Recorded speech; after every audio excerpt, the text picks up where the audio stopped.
Hey guys, welcome to the Two Docs Podcast. I'm Dr. Ingky. I'm Dr. Ali here. Welcome to the podcast. Two doctors. We discuss just about anything, and we've already breached into the new year. Yes. So welcome to week Welcome two. Welcome to 2024. So to kick things off, even though we don't really talk about medical stuff, the feedback from a lot of people is they actually like our medical episodes. Really? Yeah, they actually like our medical So episodes. all the other rubbish was actually swept under the rug.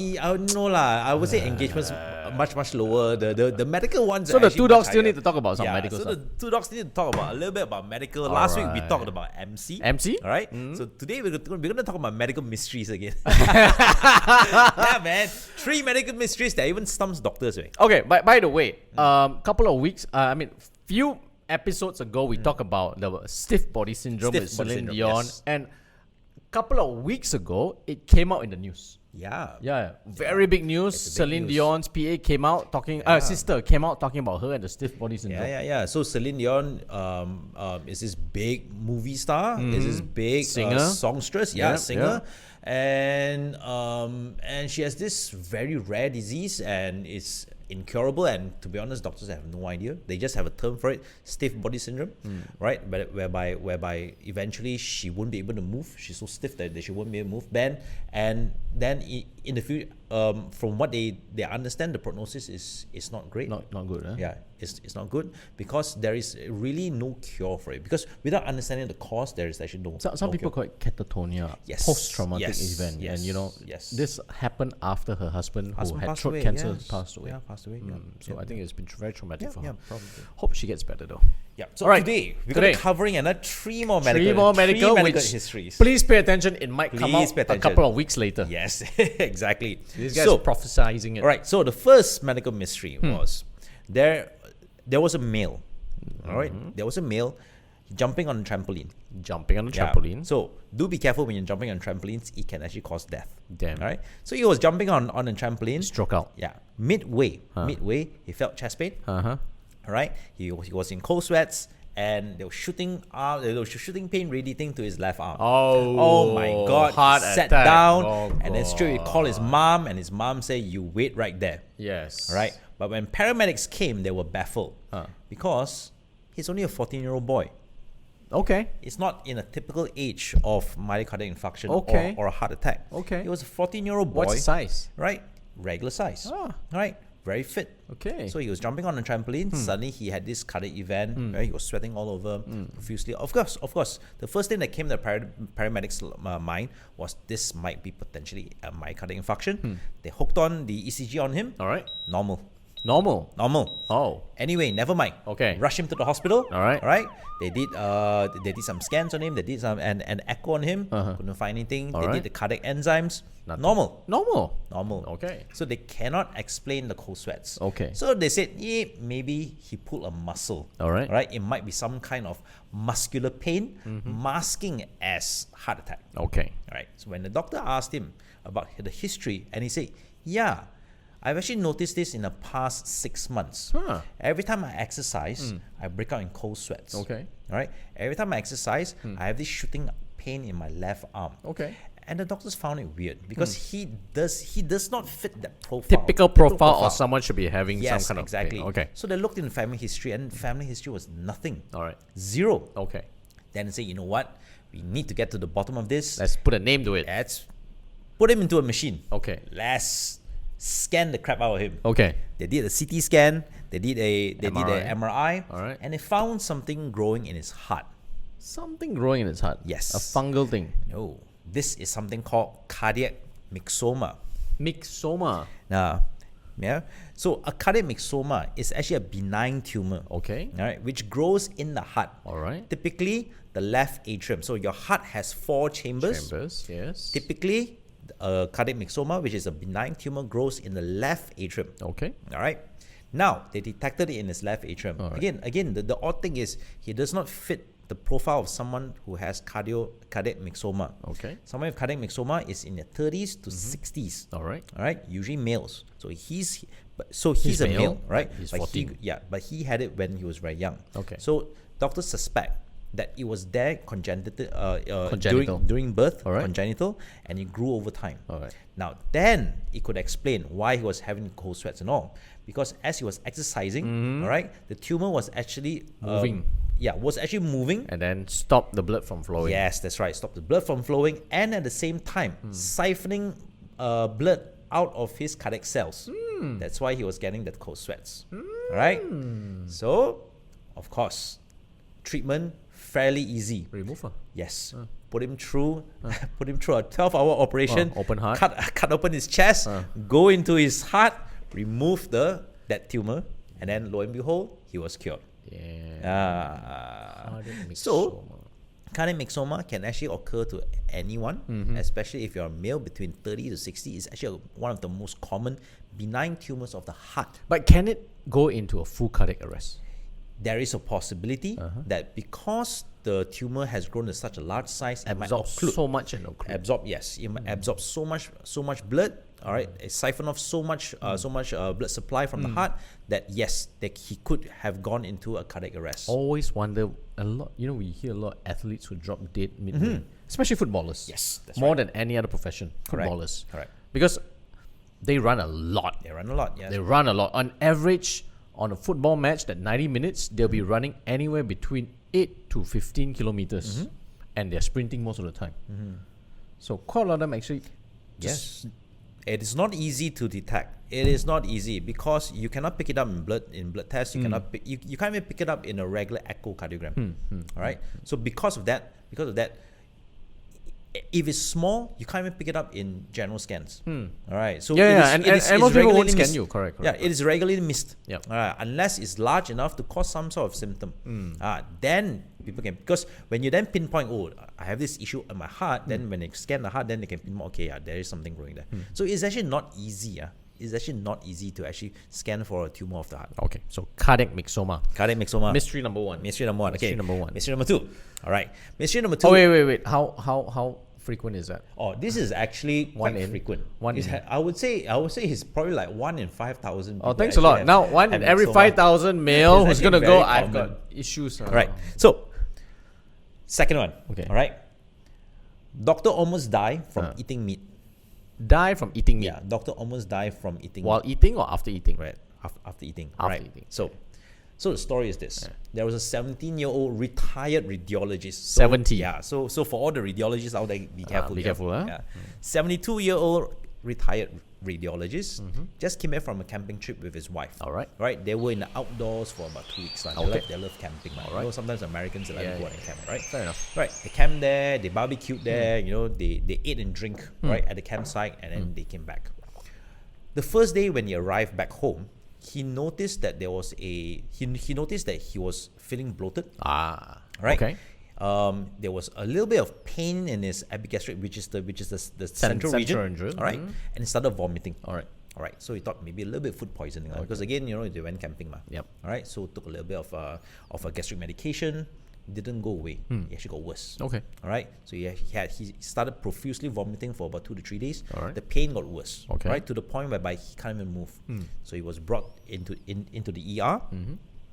And in the ER, all right, they suspected maybe it might be some sort of parasitic infection. Because again, he just came back from the wild. They took his blood. Yep. Lo and behold, eosinophil was high. All right. So most of the time, indication that there is some sort of parasite infection, Okay. or maybe cancer, or maybe some sort of infection in the body, lah. Yep. So they thought, okay, now highly likely parasite. Treated for parasite infection. Gave him a dose of medication. All right. He ate it. Did not go away. All right. All right. Instead, it actually became even worse. All right. All right. Now, doctors being doctors. By this time, you would think, right? Scan him first. No, as a patient, as a doctor, right? By this time, right, a lot of thoughts go through your head. What if I have this like rare disease, this rare thing? All right. Now the problem is with that bloatedness and vomiting and the epigastric pain, right? His mom passed away from pancreatic cancer. Oh. So the first thing that rushed into his head is, oh my God, I might have pancreatic cancer. Okay. All right, because all the classic symptoms of something's wrong with the pancreas. Okay. Again, rush into ER, booked the CT scan. Right, by the time the scan came out, pancreas was normal. You're like, that's odd. Everything was normal. All right. So they have no choice. All right. They need to go in for a scope. Now, they went in for a scope and they found a piece of metal. Metal. Yeah. Huh. Stuck. It's not even stuck, pierced. His gastric wall, his stomach, was actually pierced through his stomach. Okay. Now, the funny thing is, on the CT scan, they couldn't pick it up. And then when they look back at the scan, they realized why they couldn't pick it up. Because when this particular metallic wire pierced through his stomach, there was some form of inflammation and very mild calcification occurring. And even though you only started like a couple of weeks before, there was a little bit of calcification there. So the radiologist, the working radiologist, not him, wrote it off as calcification. Oh, right. But they realized it was a wire. It was a piece of metal there, a stapler. All right. So they removed it. All right. Very, very small metal piece. Then they questioned him whether he had any sort of history of surgeries that nil. Right. All right. Any history of eating anything metallic, nil. So then they sent it off. Of course, they can't send it for biopsy, but they did do him a solid one by giving to the pathologist who put it under microscope. And on the microscope, he found this brownish kind of stain, which they described it out. And then they somehow, I don't know how they managed to test, it was barbecue sauce. Barbecue sauce. So, when they told the patient about it, the patient was like, holy crap, I know what it was. What's the foil? No. So, he used some sort of a brush, a metal brush, to brush the barbecue sauce on his steak when he barbecued it during his camping trip. And a piece of metal was stuck inside, and a very fine metal whereby he climbed The chocolate. yeah. That doesn't eat. But somehow it pierces his stomach. Yes, somehow when he ate it, he went all the way to it, and it pierced his stomach. And again, this is just hypothesis. The reason why he felt this sharp pain was because the metal piece was piercing and it's slicing his stomach. Okay. This is why the sharp pain and something, right? Yes, that's right. So, more of the story is Colonials, man. the fractures. Now they have silicone brush. Nowadays, they all use silicone. I really just say for the whole users metal. Metal has a problem of rust. Yeah, right. Rust and breaking it up. I don't even use the typical the brush with the hair. Yeah. Wasn't again, get the swatch. It's a foreign body. So for this silicone gel is just a Celix, right? Right. It's Interestingly enough, we'll sidetrack it. So there was a ENT surgeon, my line, texted, he recently posted to remove a foreign body from the throat, and lo and behold, it was. whoa. Oh, so the person actually swallowed toothpick, or so we even. What is actually like Connie did one of those put here Yeah. and swallowed, and the whole bit was lodged inside. Yes. Yeah. And when I was at ENT, we had I had two incidents. One was for slice of board, a triangular shaped board. And it's not small, it's huge. So apparently at top of there, They would, which is pop wood, and the solid board. Oh my god, the shape of a triangle was lodged inside, slicing his esophagus. And another one was this one was huge. A huge, he couldn't swallow. And so me and my senior and we scoped and we saw something there. This is a thing inside, growing inside. It looks like a meat that's including the whole area there, and we thought it was a tumor. And then when we got the consultant coming, because we tried our best to remove, and it was bleeding. She went in, she removed. It was a chunk of meat the size half of my fist. That how did he go in? Did he just chew and swallow without chewing my fist. So he's a 60-year-old Malay gentleman, and he was having soup earbox, which is basically the baby of a cow, and there was a piece of cartilage which he chewed on, and he has no teeth. So he did not chew fully and swallow it. So yes, Yeah, choking to death is actually very common. It's almost very bad. Yeah, but was thankfully we was good. Anyway, coming back. Okay, third mystery. Hey, second mystery got any no. So is that don't use don't brush and don't get best stuff that. Third mystery. Third mystery. How about throat infection can cause you to sleep for 20 hours a day? A throat infection that causes you to sleep 20 hours a day. All right. So this is a very, you're not sure again. Right. These are shit facts. So this is a very interesting case. All right. So there's a 14-year-old girl. Okay. She was treated for strep infection of the throat. All right. I think it's possible. And I'll see whether it matches with what I've seen before. No. So streptococcus orchid. All right. The first course of antibiotics didn't go away. Second course of antibiotics, then it disappeared. Okay. But as she was completing the second course of antibiotics, she felt drowsy. She felt lethargic. She felt like sleeping. Right? When she slept, she would sleep for close to 20 hours straight, 20 hours, for up to 2 weeks. 2 weeks, yes. So every time you try to wake her up in the sleep, she becomes irritable. She start shouting at you, start throwing stuff at you, and she just wants to go to sleep. Now, she has no idea what's happening. Even the mom has no idea what's happening. She has the girl herself has no idea what's happening. And after 2 weeks, miraculously, that sleep disappeared. Oh, she's back to normal. But when you went to the doctor cannot explain. And for the next 2.5 years, she had 11 similar episodes. Wow, I want to sleep 20 hours a day for at least 10 days. Wow, right? And then spontaneously, she will break out with that. Wow, right? So she's been to multiple doctors, urologists, sleep doctors. They put on sleep machines, right? They've scanned the brain, cannot find anything wrong with her. Now, then 2.5 years down the line, they met a urologist, a very senior urologist, and then the neurologist was asking her, so what are the symptoms during? And then she explained. And then the neurologist asked a question whereby no other doctor asked, all right, what were the symptoms before she started getting all these sleep episodes? Every time she has this one long episode, right? And said every time, roughly about 2 or 3 days before, before these particular episodes occur, she'll get a period. Very, very interesting. She'll get a period. Interesting. And then she started to get very irritable. Right. Mom says her pimples are kind of dilated. She becomes aggressive. And she does not sleep for 2 to 3 days in a row.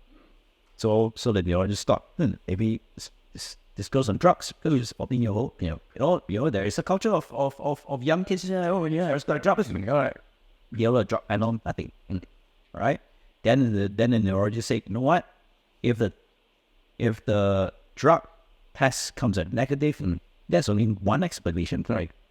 It's called the sleeping beauty syndrome. Otherwise known, there is a medical term, but it's known as the Klein-Levin syndrome. Klein-Levin syndrome. She's got uterus cells in her brain. All right. So generally, the sleeping beauty syndrome is very rare. It's very rare. It happens 70% happens to adolescent boys. Boys, yeah. You sleep. Yes, and 70% happens to adolescent boys. 30% happens to female teen. Now, but what I understand about the sleeping beauty syndrome is there is always a trigger. Okay, can be a psychological trigger. All right, some sort of trauma. All right, can be triggered from infections as well. Some sort of fever or infections. What this girl happened to have is a throat infection. Called after this episode. Yes. And after that, any traumatic or stressful event. Yes, the regime hits. All right. So now the thing about this syndrome is they postulated that maybe due to the infection, there's some sort of autoimmune issue in the body affecting certain parts of the brain, causing some lesions that causes them to have altered mood and altered behavior, and as well as hypersomnia, which is the prolonged. But unfortunately, till today, none of the scans can detect any sort of lesion there. All right. Now, the bad news is there is no cure. There is no cure. Now, the good news is the good news is they eventually go out of it. And as they grow older, they go out of it. Now, the average duration to grow out of it 6 to So 7. about 10 years. That's the average. The longest documented to grow up with 16 years. 16. Yeah, the shortest is 7 years. So it's right, 7 to 16 years. Like, yeah. That's when basically beauty no longer is anymore. So, ladies and gentlemen, if you have a teenager who loves to sleep, right, you might be this sleeping beauty syndrome. wait. 90% are just lazy. Yes. Another 5% have other issues. 3 other percent are other issues. The final 2% could be just sitting beauty. Yeah, it's actually a very, very rare syndrome. But don't discount it, Right. or don't discount it, right? So this particular diagnosis is a diagnosis of execution, which you exclude everything under the sun, nothing else to actually else. Nothing of that. Is you are sleeping syndrome. And it applies mostly to boys, 70%. 70% of boys, actually. I once read this comic. So, for a girl, they call it Sleeping Beauty. Yeah, for guy, the what they call them, no, dosing double. As I was keep up, comes to rename it, then you should definitely rename it. So until then, we found this mysteries educational. It's somewhat eye-opening. Yeah. It's like somewhat eye-opening. Never know. The next celebrity might be suffering from this, from sleeping beauty, and you might be the first to be able to relate to it. I've heard it first on the I know that was it. People else, we educated you. Like you want to get this sort of compound load. Till then, hope you guys have yourself a great week ahead. We'll be back on the next episode on the Two Dogs. See you. Share.